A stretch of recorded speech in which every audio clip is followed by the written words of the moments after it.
Hello YouTube, welcome back to the shop, and today we're continuing our plate carrier series on the Eagle Industries Cyrus maritime plate carriers. Previously I did a review on the Eagle Industries Cyrus land version plate carriers and promised to do a follow-up review on the maritime versions, and without further ado, here we have the Eagle Industries Cyrus maritime plate carrier review with two versions of the maritime plate carrier. So right here I have the standard or the military contract version of the maritime plate carrier, and I'm wearing the what they call the law enforcement plate carrier, which was manufactured for law enforcement and also the civilian market.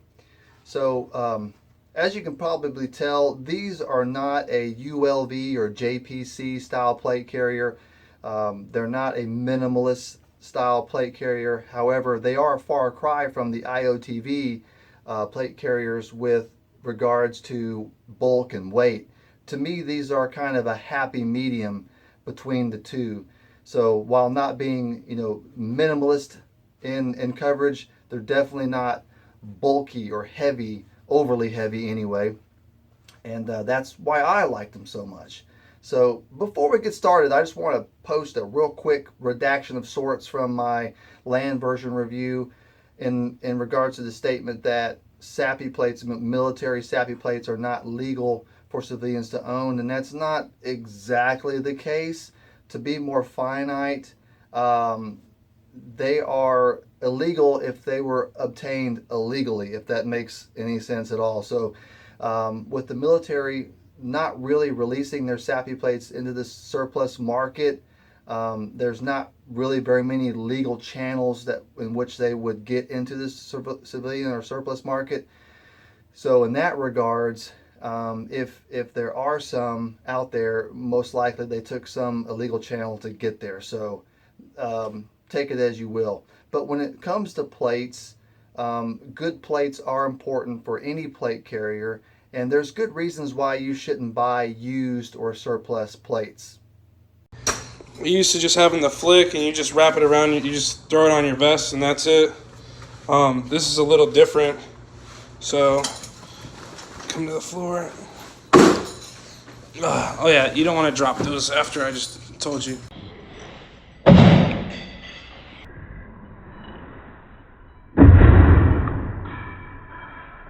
Those plates got dropped pretty hard. There's a very good chance that those plates have been compromised, and I wouldn't want to trust my life with a cracked plate or a plate that's been compromised. So in any case, back to the Cyrus carriers here. So I've got two versions here: the standard or the military contract version, which is NATO stock number, and the law enforcement carrier. And what's different between the two? Not a whole lot, to be honest with you. The standard version or the military contract version has a heavy-duty mesh lining, much like the land version that we previously talked about. And the law enforcement version has a nylon Cordura lining. So it's a solid Cordura nylon lining, similar to the nylon that's on the exterior. I don't notice a whole lot of breathing issues between the two, or breathing differences between the two. I feel like the mesh does breathe a little bit better. However, one thing that comes to my mind is, your soft panels are greatly exposed. So, there's more chances of moisture, of sweat and grime and dirt and dust getting into the mesh and making their way into and making contact with your soft panels, which is not good for the longevity of your panels. Whereas the nylon lining on the inside of this, I feel like does a better job of encapsulating my panels in another layer of ballistic nylon, which is good. Another difference is the fact that this has just standard PALS webbing on the front and the back. And the law enforcement version, which is kind of hard to tell in the front because I've got this admin panel on here, but it has hook and loop covering the PALS webbing on the back, if you can see that. And so on the front and the back, it's got that, and that's for placards to go on there. U.S. Marshal, police, law enforcement, whatever have you, goes on the front and the back. Now, the hook and loop material does not impede the use of that PALS webbing at all. So it's really inconsequential whether it's there or not. I guess, if you were going to use it for law enforcement placards, you could put, any type of patch or, IR recognizable patch or accessory on there that you want, and it, be useful for you. Other than those two differences, there's not much. There's not much at all, other than the fact that this one was made in the United States, so all of the standard version, the military contract, the NATO stock numbered Cyrus maritime plate carriers are made in the United States in order to maintain Berry compliancy, which basically just states that all life-saving equipment that is manufactured for the United States military be manufactured in the United States. And the law enforcement carrier is manufactured in the Dominican Republic. Now, when I first found that out, I really began to look closely at the two, and I compared the two very scrupulously to see if I could find any glaring differences in quality or craftsmanship. And to be honest with you, if I didn't know, I would have assumed they were made in the same exact factory. So if that's a determining factor that you're struggling with, do I want a U.S. made? Do I want a Dominican made Cyrus carrier? I wouldn't worry about it. They're both really high quality, really well made. The same materials is used, 1,000 denier cordura. The thread looks the same, the stitching looks the same. It looks like they were made on the same machines by the same people. So that was very good to know. Moving right along, the main differences between the land version and the maritime version comes down to a few things. Most recognizable up front is the cummerbund. So the land cummerbund was really large cummerbund, right? And it came around and it attached in the center right here underneath a panel that's about the size of these two pouches right here. So this lifted up, the cummerbund came around, and then this dropped down and closed over the cummerbund. So anything larger, any pouch configuration larger than these two right here would bleed over onto what would be the cummerbund. So if you had a 3-cell pouch right here in the center, it would be difficult to take off and on using the cummerbund because you'd have to undo the molly on the outer sides of that pouch system. So that's one thing that I kind of didn't honestly like about the land version. Now, the rigid cummerbund offered a little bit of comfort in the fact that it seemed like it kept the sides kind of away from my body a little bit, allowing for more circulation and more airflow. And I did like that, however. With the maritime, the cummerbund is right here on the side, as you can see. It comes over, front goes back goes over, side flops down, and that's it. And you have a very sleek side that's unimpeded by any rigidity at all from the cummerbund. So that's pretty nice. Oh, the quick release. So the quick release on the maritime is located right here underneath your chin, whereas the land version, it was located right here on the side, if you remember. And so you would pull that, and you can mount it on either side. And right here, it's up top. And I believe that is for during a maritime rescue, if you were struggling to swim or you're holding on to something for dear life, fighting all of your gear trying to drown you, someone could reach down in a rescue type situation and pull this and release your carrier off for you. Just in a different place. Honestly, I don't notice any difference. I generally don't use this just to take the carrier off and on. I try to use the cummerbund as much as possible. And so I do like the fact that the front of this carrier is pretty uninterrupted when it comes to the PALS webbing. I have this whole entire front section that I can play with a wide variety of pouches and accessories and multiple configurations. So as you can see on this carrier, I've got some standard open top bungee pouches that kind of wrap around to my left side because I'm a right-handed shooter. I've got my workspace clean right here. I would normally maybe have my fixed blade right here, but it's on this guy right now. And then on this guy, I've got a tactical assault panel and a fixed blade right here. Got my gloves hanging there at the ready. So just a couple of examples of the pouch accessories that you can go with on this. So if you set this to ride high enough, which I do recommend, this can work in conjunction with, your standard, battle belt. You can get some of the accessories off of your carrier and around your waist to a more center line of gravity to your body. It'd be a lot more comfortable to run around with stuff. Plus, you can take your carrier off if need be and have some essentials, IFAC dump pouch, sidearm, your fixed blade maybe on your belt, and you can get going that way. So so we've talked about some of the differences between the maritime and the land version, and you've seen the carriers here with kind of some stuff on them. And looking at the differences between the two, let's break this gear off of them and then take a look at the carriers inside and out and compare the two.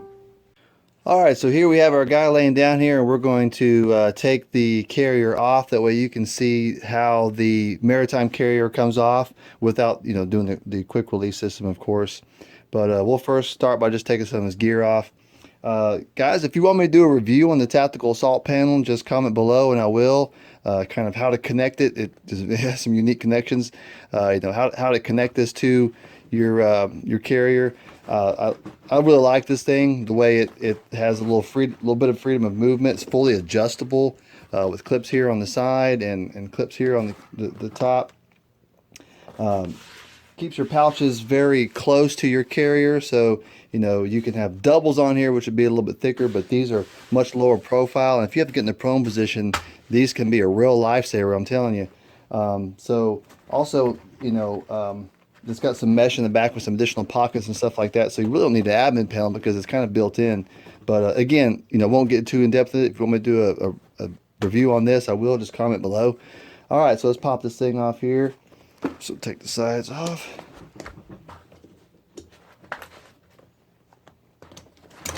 And that's it. That's how that comes off. All right, I'm gonna take my fixed blade off next.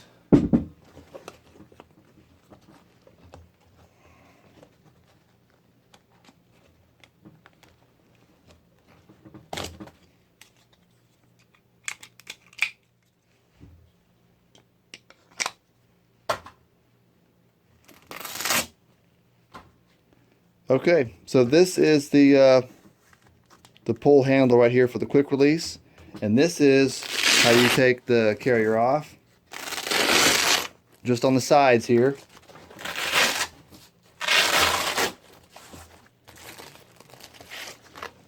And that lifts up and exposes the internal cummerbund.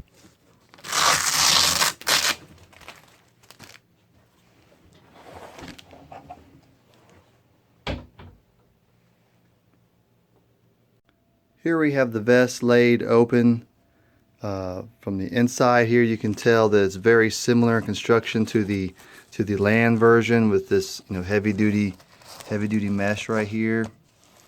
It opens right here with this Velcro closure the exact same way that the land version did.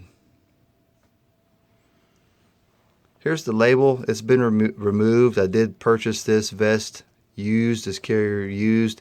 However, if this was in place, you would see a NATO stock number declaring that this was made in the United States for military contract. The internal cummerbund is essentially the same as the land version. It's the same dimensions and operates the same way. It comes around, both sides come around and secure around your waist there. The inside opens up the same way with these Velcro closures right here, and then your armor plates would go inside. Here we have the inside of the standard carrier. If you open up the mesh here, we can see the inside where the armor goes.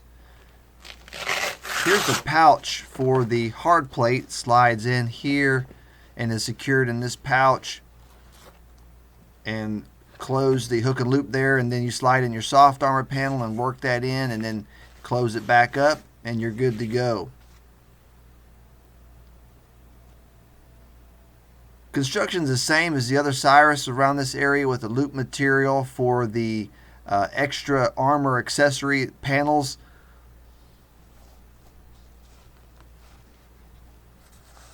We've got the drainage grommet holes here in the bottom. Oh, and this tab right here is for the rapid deployment anchor right there, the quick release anchor. This tab just kind of secures it in place and just sticks right there.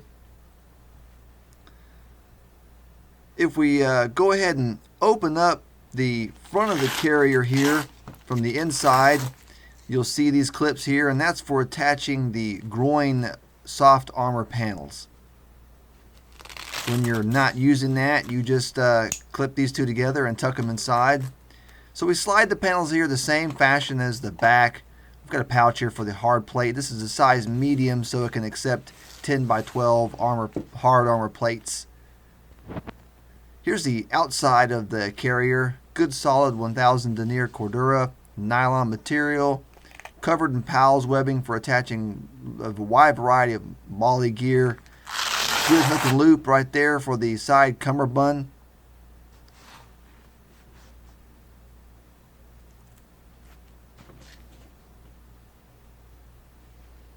Here's the anchor point for the quick release, the rapid deployment system. The cable goes underneath this webbing right here. As you can see, it comes out and then goes into a channel. There's a channel on both right and left shoulder straps to carry it on down to the back of the carrier. And here is where it intersects through the Dacron loop that holds the internal cummerbund, the external cummerbund, and the shoulder straps in place. Just like with the other Cyrus carriers, the land and the maritime, accessing this is the same. We unsnap this and open this panel up, and that exposes the heart of the quick release system. As you can see, that steel braided cable goes through the Dacron loop, which goes through the different layers there. If you pull that cable, it releases all those panels out, and the vest will fall off of your body pretty quickly. There's a little channel in there to secure that so it doesn't move around. And I got to say, while you're wearing it, it really doesn't move around much at all. It's a very secure system. It's a very tried and true system. So here we have the inside of the law enforcement version maritime carrier, and you can see the lining is not mesh; it's that Cordura nylon, and the inside is identical, except this is a multi-cam version, of course. But the inside is identical. The pouch is constructed identical. It holds a 10 by 12 hard plate because this is a medium. The larges do hold the 11 by 14. Soft armor goes in on top of that, and then you close it up. The lining is good and solid. I really do kind of like this law enforcement version lining. We can take a look at the label here. You can see it is absent of a NATO stock number or contract number, noting that this is not manufactured for military contract.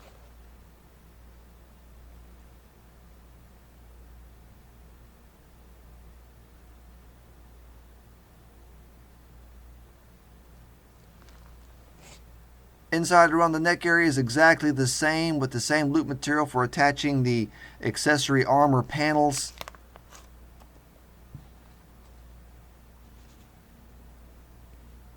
Taking a look at the inside of the front of the carrier, we'll open up the nylon here, and you'll see that it also does have the groin attachment clips there.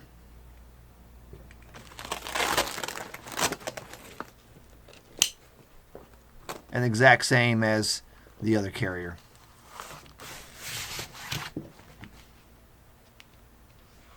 Got the same drain holes and everything. So here's the front. This is Authentic Cry Precision multicam.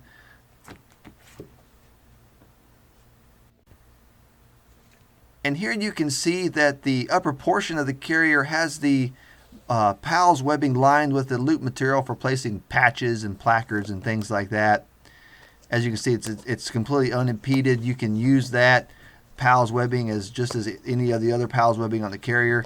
There is the anchor point for the quick release. I've got this one running through the left shoulder, and you really can't feel it. So there's really no reason to put it through one or the other. It's just whatever your preference is. You cannot feel the cable when you're wearing it absolutely at all. So just like the other carrier, you open up the back panel here to expose the heart of the quick release system. There's where the cummerbund, the internal cummerbund, and the shoulder straps all intersect. And we simply close it back up. And that's it, folks. If you like this video, like, share, subscribe.